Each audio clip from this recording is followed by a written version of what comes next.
I remember at one point having a conflict with my secular job in the community center and ultimately having to decide whether I could continue in both roles.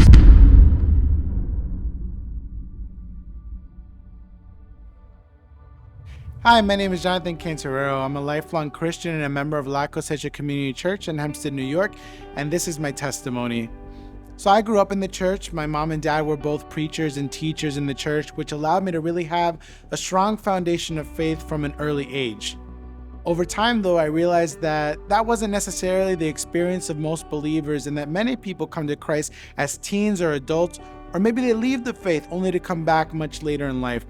So I think my particular experience has really allowed me to appreciate how God has been working in my life consistently from an early age. I was saved and baptized as a teen and pretty quickly got involved in educational ministry, teaching children, teenagers, and eventually adults, first in the Bible Institute and now in a local seminary.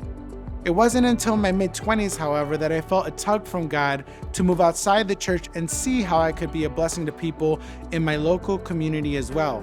And so I went to law school and decided to become a public interest attorney with the hopes of helping people in times of crisis, really just trying to fulfill the call we have from Isaiah 1:17 to do good, seek justice, and correct oppression. One testimony that I wanted to share actually has to do with my education.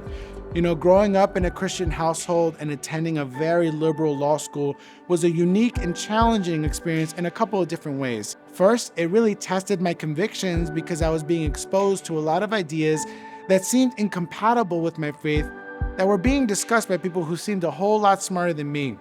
Second, it gave me a space I didn't have before to minister to diverse groups of people. I recall one instance in particular where we reached out to a transgendered student, and I actually engaged in a 2 to 3 hour conversation with that individual where we shared our different faiths.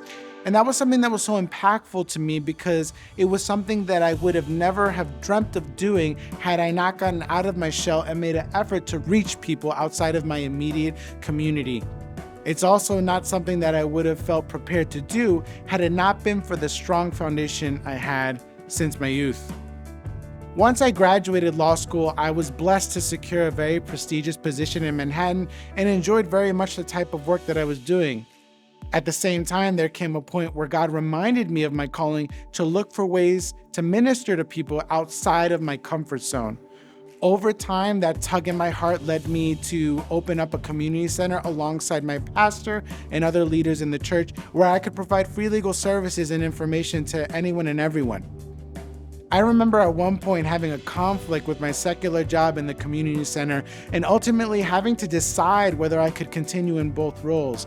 As I prayed through that, God continued opening doors, and after receiving confirmation that He wanted me to leave my secular position, I was blessed with an even greater opportunity that allowed me to work remotely and gave me the flexibility to continue ministering in the community center, which just goes to show you that if you follow God's direction, He will always open doors to allow you to continue to do His work. So not long after that, God started opening more doors and blessing more people in our community.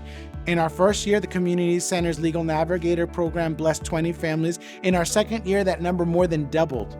And I consider this to be part of my testimony because through this work, we've been able to bless countless people through different struggles. During COVID, for example, we helped desperate families apply for financial relief, single mothers who were dying to make ends meet, couples who were barely making the minimum wage and then lost their jobs when everything shut down. All these individuals were able to get financial assistance through this difficult time. We also ministered to a lot of people who had left the faith but found themselves in times of tribulation, from divorce to being a victim of a crime to anything else you can imagine. And so it's just been so amazing to see God working in the lives of people who are dealing with very sensitive situations. I know that I'm in a very blessed situation because God has allowed me to reach people through educational, spiritual ministry, and through the community center. And the testimony of these families and individuals that we reach become part of my testimony because it shows how God is working in my own life. I think of passages like Galatians 6:2, which tell us to carry each other's burdens, or Romans 12:13, which says to contribute to the needs of God's people. At the end of the day, my faith is anchored in gratitude for God's grace, Jesus' salvation, and the Spirit's empowerment in whatever ministry I find myself in. And so I feel really blessed to be used in these spaces and play a small role in advancing the kingdom of God.